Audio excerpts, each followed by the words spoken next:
अस्सलाम वालेकुम मेरे समझदार पाकिस्तानियों। मेरा नाम रेहान तारिक है और आप मेरा यूट्यूब चैनल और फेसबुक पेज देख रहे हैं। करोड़ों दरूद आका दो जहां नबी मेहरबान मोहम्मद मुस्तफ़ा सल्लल्लाहु अलैहि वसल्लम पर। इस दुआ और इस उम्मीद के साथ इस व्लॉग का आगाज करते हैं कि अल्लाह रब्बुल इज़्ज़त इस मुल्क के फैसला साजों के दिलों में समझदार पाकिस्तानियों के लिए नरमी पैदा कर दे। बांग्लादेश में इस वक्त न्यूक्लियराइजेशन की बात हो रही है और न्यूक्लियराइजेशन की बात इस डर से भी हो रही है कि भारत बांग्लादेश को तोड़कर दो हिंदू रियासतें बनाना चाहता है। पर्टिकुलरली चिटागोंग के अंदर भारत हिंदू रियासत कायम करके separation of Bangladesh, partition of Bangladesh चाहता है और ये डर इस वक्त बांग्लादेश में लूम कर रहा है, यानी ये खतरे के बादल मंडला रहे हैं। और बांग्लादेश इस वक्त बड़ी संजीदगी से न्यूक्लियराइजेशन की बात कर रहे हैं। इन पर्टिकुलर न्यूक्लियराइजेशन नहीं कि न्यूक्लियर स्टेट बना दी जाए, बल्कि पाकिस्तान के साथ हाथ मिलाया जाए, पाकिस्तान के साथ कुर्बतें बढ़ाई जाए। इससे पहले तो आर्म्स एंड एम्यूनेशन में पाकिस्तान से बांग्लादेश को गुज़श्ता 30-40 बरस से कुछ शेल्स या फिर आप यूँ कह लीजिए कि ऐसा एम्यूनेशन जो टैंक्स 2-3 हज़ार टैंक्स के लिए इस्तेमाल हो सके, वो बांग्लादेश पाकिस्तान से खरीदता है। लेकिन अब बाकायदा तौर पर किसी न्यूक्लियर ट्रीटी की बात हो रही है और इस न्यूक्लियर ट्रीटी के साथ-साथ बांग्लादेश पाकिस्तान से जीएफ-17 थंडर जो तैयारे हैं, जीएफ-17 साख्ता तैयारे, वो खरीदने की बात भी कर रहा है। और ये वही जीएफ-17 थंडर है जो चीन और पाकिस्तान के मुश्तरका ताउन से बनाए गए हैं और पाकिस्तान को इसमें एक्सपर्टीज हासिल है। और बांग्लादेश पाकिस्तान की एक्सपर्टीज से बांग्लादेश पाकिस्तान की इस प्रोडक्ट को बाय करना चाहता है। ये बात इतनी सादा नहीं है जितनी सादा कानों को मालूम होती है। असल में इसमें पूरे रीजन के अंदर एक चेंज आता हुआ, इन पर्टिकुलर एक ऐसा चेंज आता हुआ नजर आ रहा है कि जिससे भारत में खासी खलबली मची हुई है। भारत के जिसका बहुत इन्फ्लुएंस था बांग्लादेश के ऊपर और इसी इन्फ्लुएंस के तहत जो सार्क, साउथ एशियन जो रीजनल कोऑपरेशन ऑर्गेनाइजेशन थी, सार्क जो पाकिस्तान जिसमें मौजूद था, भारत ने पाकिस्तान को इस सार्क से एक्सक्लूड किया और एक पैरेलल ऑर्गेनाइजेशन बना ली, बीबीएनआई, जिसमें बांग्लादेश, भूटान, नेपाल और इंडिया शामिल थे और पाकिस्तान को निकाल बाहर किया गया। अब डॉक्टर मोहम्मद यूनुस जो इंटरिम प्राइम मिनिस्टर हैं बांग्लादेश के, वो सार्क के रिवाइवल की बात करते हैं और रिवाइवल की बात होती है यूएन जनरल असेंबली की साइडलाइंस पे, जहां पर डॉक्टर मोहम्मद यूनुस की प्राइम मिनिस्टर शहबाज शरीफ साहब से मुलाकात होती है और उसमें वो इस दिलचस्पी का और इस ख्वाहिश का इजहार करते हैं कि सार्क को एक बार फिर बहाल होना चाहिए और पाकिस्तान और बांग्लादेश की जो डिप्लोमेटिक रिलेशंस हैं उनको भी बहाल होना चाहिए। अब ये डिप्लोमेटिक रिलेशंस जो पाकिस्तान और बांग्लादेश के माबैन थे, ये शेख हसीना वाजिद के दौरे इक़्तिदार के अंदर मांद पड़ गए थे। 2008-9 में जब से शेख हसीना वाजिद एक बार फिर बांग्लादेश में वज़ीर-ए-आज़म बन के आई, तो उस दौरान पाकिस्तान और बांग्लादेश के माबैन जो डिप्लोमैटिक एंगेजमेंट है, उसमें खासी सर्दमोहरी। अब तो ये जो डिप्लोमैटिक वफूद हैं बांग्लादेश और पाकिस्तान के, वो आपस में मुलाकातें कर रहे हैं, यानी ढाका और इस्लामाबाद करीब आ रहे हैं।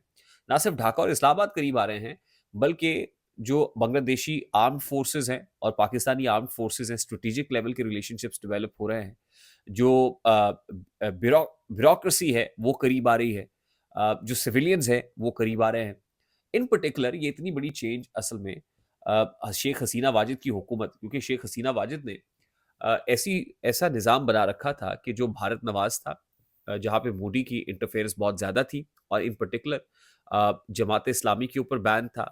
पाकिस्तान हिमायत याफ्ता जो जमातें हैं, उन पर बंदिश बांग्लादेश के अंदर थी। जैसे ही उनका रिवाइवल हुआ है, तो यूँ समझ लीजिए कि जैसे एक मुर्दा घोड़े में जान आ गई है। यानी बांग्लादेश और पाकिस्तान के माबैन जो ताल्लुकात में बर्फ़ जमी हुई थी, वो बर्फ़ पिघलना शुरू हो गई है और इसमें एक बहुत बड़ा रोल चाइना भी प्ले कर रहा है। यानी पाकिस्तान, ढाका और इस्लामाबाद को करीब लाने में चाइना का एक बहुत बड़ा रोल है। चाइना की यानी आप कह लीजिए कि at the behest of China, behest of China ये पाकिस्तान और ढाका यानी इस्लामाबाद और ढाका करीब आ रहे हैं। अच्छा, अब हुआ क्या है? एक तो मैंने आपको बताया कि डॉक्टर मोहम्मद यूनुस के बतौर केयर टेकर या इंटरिम प्राइम मिनिस्टर बनने के बाद ये तब्दीलियां आ रही हैं, क्योंकि उन्होंने बात की थी कि वो जमातें जिन पे बैन शेख हसीना वाजिद ने लगाया हुआ था, उन सब पॉलिटिकल पार्टीज को खेलने का, खुल के सियासत करने का मौका मिलेगा और तभी बांग्लादेश पर से भी जमात इस्लामी पर से भी बैन लिफ्ट किया गया।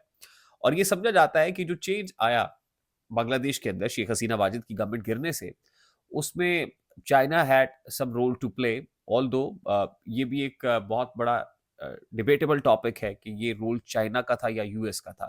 But China had some role. Obviously China के स्टेक्स बहुत हाई हैं इस रीजन के अंदर, and as far as Ladakh border is concern तो वहां पे इंडिया के साथ चाइना की टेंशन भी रहती है।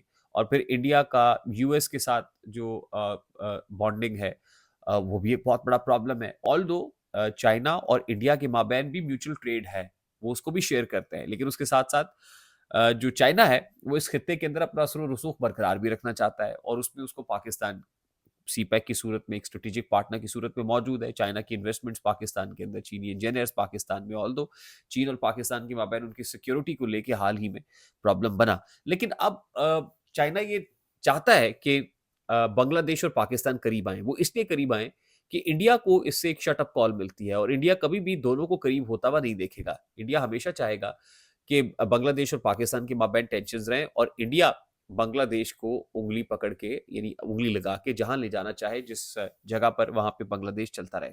लेकिन अब बांग्लादेशी अवाम जो है, इन पर्टिकुलर डॉक्टर शाहिदुज्जमान है, जो ढाका यूनिवर्सिटी में इंटरनेशनल रिलेशंस के प्रोफेसर बताए जाते हैं, जमात इस्लामी से भी कहीं ना कहीं इनका कोई ताल्लुक है। उनकी जानिब से हाल ही में एक स्टेटमेंट सामने आया जिसमें उन्होंने न्यूक्लियराइजेशन की बात की, और ये कहा कि हमें भारत को स्ट्रॉन्ग मैसेज देने के लिए और उनकी चालबाजियों से, चक्करबाजियों से बचने के लिए न्यूक्लियराइजेशन की जरूरत है, और पाकिस्तान उसमें एक बहुत बड़ा रोल प्ले करता है। जब पाकिस्तान और बांग्लादेश करीब आएंगे तो भारत की जरूरत नहीं होगी कि भारत बांग्लादेश में कोई मिस एडवेंचर कर सके। एक स्टेटमेंट दे दिया, और उसके साथ साथ उन्होंने दूसरा स्टेटमेंट दे दिया कि बांग्लादेश को पाकिस्तान से JF-17 जो थंडर हैं, JF-17 तैयारे हैं, वो खरीदने की जरूरत है। तो बांग्लादेश अपने आप को स्ट्रेंथन कर सकता है पाकिस्तान के साथ इस तरह की डील बना के। और लग रहा है कि मुस्तकबिल करीब के अंदर ये एक सार्क के रिवाइवल के साथ इंडिया तो नहीं चाहेगा, लेकिन बांग्लादेश और पाकिस्तान की कुर्बतें भी बढ़ेंगी। और प्राइम मिनिस्टर ने, शहबाज शरीफ साहब ने इस ख्वाहिश का इजहार किया है कि जो डायरेक्ट फ्लाइट्स हैं पाकिस्तान से बांग्लादेश तक, वो भी शुरू हों। बांग्लादेश और पाकिस्तान के माबैन जो तिजारत है वो ज़्यादा मुस्तहकम, ज़्यादा बेहतर हो। बांग्लादेश और पाकिस्तान के माबैन डिप्लोमेटिक रिलेशंस पहले से बेहतर हों। वफूद का तबादला बेहतर हो। जो सिविलियन आबादी है उसके आपस में जो ताल्लुकात है वो बेहतर हो। ज़ाहिर है 1971 की जो वॉर है, जिसके अंदर ईस्ट पाकिस्तान और वेस्ट पाकिस्तान अलहदा हो गए, उसके बाद से हमने सीरीज देखी बांग्लादेश और पाकिस्तान के माबैन कि हमें लड़ाया गया, ये टेंशन्स पैदा की गई, एक्सप्लॉइट किया गया, ये क्रिएटेड है। और जाहिर है Bharat had a major role to play. एक बहुत बड़ा भारत ही तो था कि जिसने ये सारा मामला किया, और उसके बाद जो है वो बड़ी कंसिस्टेंसी के साथ मामलात को लेता चला गया। लेकिन मैं आपको ये बता दूं कि इस दौरान ऐसा नहीं है कि बांग्लादेश और पाकिस्तान के माबैन कहीं को बातचीत नहीं थी। हाँ, शेख हसीना वाजिद के दौरे हुकूमत में ये सर्दमोहरी जरूर रही, लेकिन आर्म्स एम्यूनेशन के हवाले से छोटे मोटे जो सप्लाईज हैं वो पाकिस्तान और बांग्लादेश के माबैन नहीं है। लेकिन अब लग रहा है कि जितनी शिद्दत से बांग्लादेश इसको महसूस कर रहा है और पाकिस्तान के साथ बातचीत हो रही है, भारत के अंदर खलबली मची हुई है, भारत को आग लगी हुई है कि अगर ये हो गया तो भारत के लिए एक बहुत बड़ा खतरा पैदा हो जाएगा। और ये बात सिर्फ हम आइसोलेशन में नहीं कर रहे हैं, बल्कि भारतीय जर्नलिस्ट भी कर रहे हैं, भारतीय तज्जियाकार भी इसको समझ रहे हैं, स्ट्रेटेजिक एनालिसिस जो करने वाले लोग हैं वो भी ये समझ रहे हैं कि चाइना इस सारे मामले के अंदर रहा, और खित्ते में यानी एक जो ट्राइका है वो अगर पैदा हो गया तो फिर एक बहुत बड़ा प्रॉब्लम खड़ा हो जाएगा। आई होप मेरी बात आप तक पहुंची होगी। इस पे आप क्या कमेंट करते हैं इस सब्जेक्ट के ऊपर, और इन पर्टिकुलर मैं रिक्वेस्ट करूंगा बांग्लादेशी जो व्यूवर्स हैं उनसे भी कि वो आके इस पे कमेंट जरूर करें, पाकिस्तानी व्यूवर्स जरूर कमेंट करें, और इंडियंस इस पे क्या सोच रहे हैं वो भी हमें कमेंट सेक्शन में अपनी राय से जरूर आगाह कीजिएगा। हमने एक नया सिलसिला शुरू किया है जिसमें हम कोशिश ये करेंगे कि जो इंटरनेशनल सब्जेक्ट्स हैं स्ट्रेटेजिक नौयत के, उनको भी आपकी खिदमत में हाजिर करें, ताकि इस पे आपका फीडबैक और आपकी सजेशंस ली जा सकें। आई होप आपने एंजॉय किया होगा। अगर पसंद आए तो लाइक और शेयर करना इसलिए मत भूलिएगा कि इससे हमारा मैसेज तक पहुंचता है। बेल आइकन जरूर दबा दीजिएगा। मुझे रेहान तारिक को इजाजत दीजिए। अपना बहुत सारा ख्याल रखिएगा। अस्सलाम वालेकुम।